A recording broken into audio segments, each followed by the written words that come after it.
With this being Valentine's week, I want to talk about love. Actually, I want to talk about the love of God, and not our love for God, but the love which God has for us and displays for us in so many ways. Good morning. This is Pastor Ernie Lewis of the Blue Point Church in Sisney, Illinois, with your thoughts for Monday.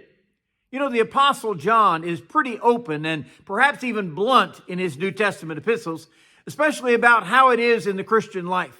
In 1 John chapter 4 and verse 16, he reminds us of God's love for us. He says, "And we have known and believed the love that God hath to us. God is love, and he that dwelleth in love dwelleth in God, and God in him." You see, when John writes that we have known and believed the love that God has for us, this is more than just a head knowledge for him. We know that James and John were brothers who were called to follow Jesus while they were actively working as fishermen on the Sea of Galilee. And the Gospel of Mark makes it seem so sudden and complete that they chose to follow him. He uses the word immediately or straightway. They left their nets in order to follow Jesus.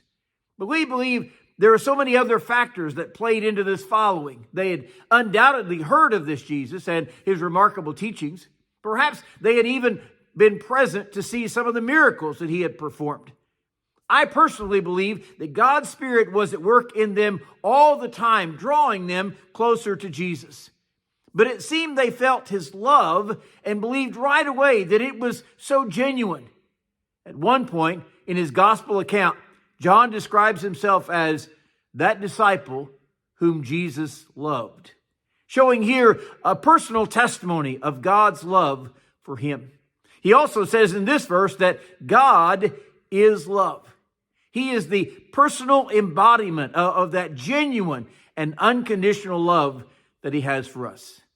Now, unlike some cruel deities that this world worships, God is a God of love. This is not just a general love for his world that he created. The Bible says he dwells in love.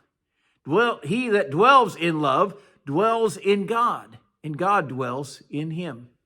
We all realize that love is a very personal, emotional feeling. But it's more than that. It is a deep-seated choice, a decision that one makes. You know, I have a lot of trouble when someone says they fell out of love with someone.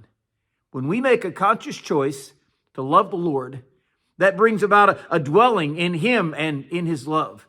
And John says, we love God because he first loved us.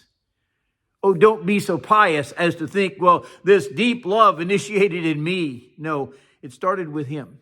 Love is a virtue that only God could introduce into this sinful world and place in the hearts of man as we come to love him.